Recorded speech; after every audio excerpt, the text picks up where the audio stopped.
கதை கேட்க தயாராயிட்டீங்களா? Are you all ready to listen to a story? இன்றைக்கான வேதவசனத்தையும் கதையும் பார்ப்போமா? Shall we see today's Bible verse and a story? நம்ம எப்போ எதை பேசணுன்றத தெரிஞ்சிருக்கணும்.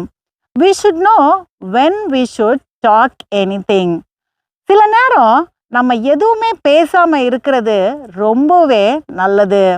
It is better not to talk anything in some situation. இடம் பொருள் ஏவல் தெரிஞ்சுதான் நம்ம வாயையே திறக்கணும். We have to analyze the surrounding situation and then only open our mouth. வேதம் என்ன சொல்லுகிறது என்று பார்க்கலாம். Let us see what the Bible says. Proverbs 17:28. Even a fool is counted wise when he holds his peace. When he shuts his lips, he is considered perceptive. நீதிமொழிகள் 17:28. பேசாதிருந்தால் மூடனும் ஞானவான் என்று எண்ணப்படுவான். தன் உதடுகளை மூடுகிறவன் புத்திமான் என்று எண்ணப்படுவான். See what the Bible says. வேதம் என்ன சொல்லுதுன்னு பாருங்க. நம்ம சில நேரத்தில் வாயை மூடிட்டு இருக்கும்போது நம்மளை ஞானவான் நினைப்பாங்களாம். ஒருவேளை நம்ம ஞானவானாவே இருக்கலாம். ஆனால் எப்போ பேசணுன்றத தெரிஞ்சுக்கணும். See what the Bible says. We should not open our mouths unnecessarily. We should not try to expose our wisdom. Even if we are keeping quiet, people will think we are wise. ஒரு முறை 3 மனிதர்களை அந்த நாட்டில் தூக்கு தண்டனைக்காக நியமிச்சிருந்தாங்களாம். Once in a country, 3 people were given capital punishment. அப்புறம் அவங்கள தூக்கிலிடுற நாள் வந்ததுனால அவங்க எல்லாம் தயாராகிட்டு இருந்தாங்க தூக்கில் போடுறதுக்கு. The day came for the 3 people to be hung and they were preparing those people.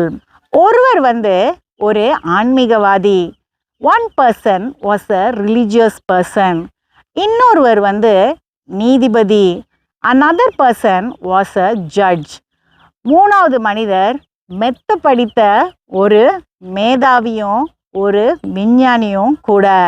The third person was a very learned person and he was also a scientist. 3 பேரும் அந்த தூக்கு மேடை பக்கத்தில் போய் நிற்கும் போது அவங்க சாகுறதுக்கு தயாராக இருந்தாங்க. 3 people were getting ready for death and of course they were ready to die. முதல்ல அந்த ஆன்மீகவாதிகிட்ட அந்த தூக்கில் போடுற மனிதர்கள் கேட்டாங்க, கடைசியாக நீ என்ன சொல்ல விரும்புகிறன்னு. First the authorities asked the religious person, நீ கடைசியாக என்ன சொல்ல விரும்புகிறன்னு. அதுக்கு அவர் சொன்னார், கடவுள் தான் எல்லாமே, அவருடைய செயல் தான் எல்லாமே, எல்லாமே கடவுள் நியமித்தபடி தான் நடக்கும் அப்படின்னு. They asked him, what do you want to say at the end of your life? He said, God is everything. He rules over everything. Whatever he decides is happening. அப்போ இந்த படித்தவர் அவரை கேலி செஞ்சிட்டு இருந்தார். கடவுளும் இல்லை ஒருத்தரும் இல்லைன்னு. The learned person was teasing him saying, there is no God or anyone. அவரை தூக்கு மேடையில் ஏற்றி தூக்கு போடும்போது அந்த சுருக்கு சரியாக விழலை. Then they made him stand and they tied the noose around his neck. But the noose did not tighten. அதனால அங்கே இருந்தவங்கெல்லாம் கடவுள் இவரை சாகிறதுக்கு விடலைன்னு சொல்லி அவரை விடுவிச்சிட்டாங்க. So the people thought God is not permitting his death and they released him. 2வது மனிதர் வரும்போது இதே கேள்வியை கேட்டாங்க. அவர் சொன்னார், நீதி தான் எப்பயுமே ஜெயிக்கும், நீதி தான் நிலையுள்ளது, நீதி தான் நிச்சயமானது அப்படின்னு. Next when the judge came, the people asked the same question. He said, everything is under law and everything will happen according to God's law and also according to the law of people and nobody can escape from law. அப்பையும் இந்த படித்தவர் கிண்டல் பண்ணிட்டு இருந்தாராம், நீதியெல்லாம் நம்ம எளிதாக ஏமாத்திடலாம் அப்படின்னு. The learned person was still saying, we can somehow dodge law. It is not something that can punish us.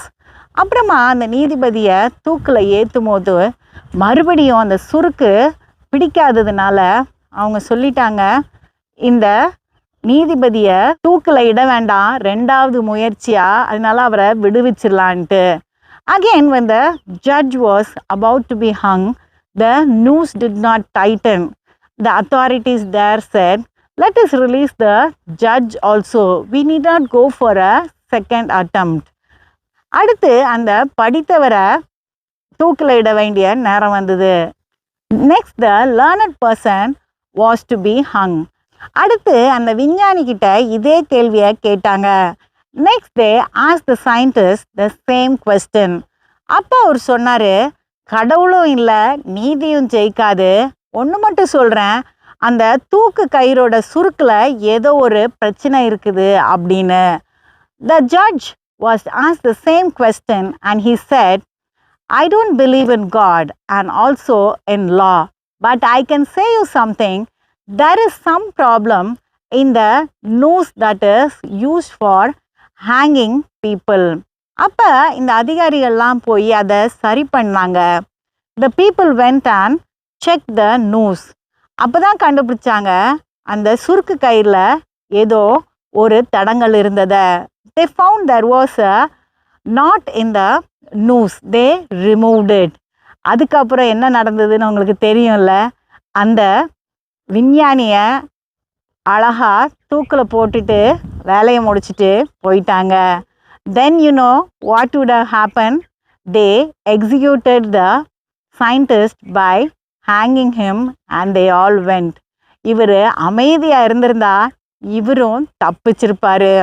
If he had closed his mouth, he would also have escaped.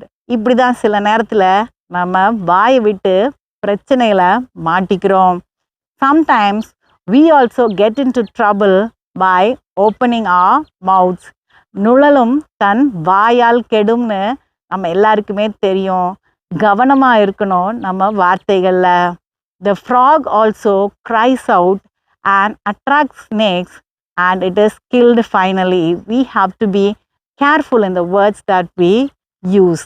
அடுத்த கதையில் சந்திப்போம். Let us meet in the next story.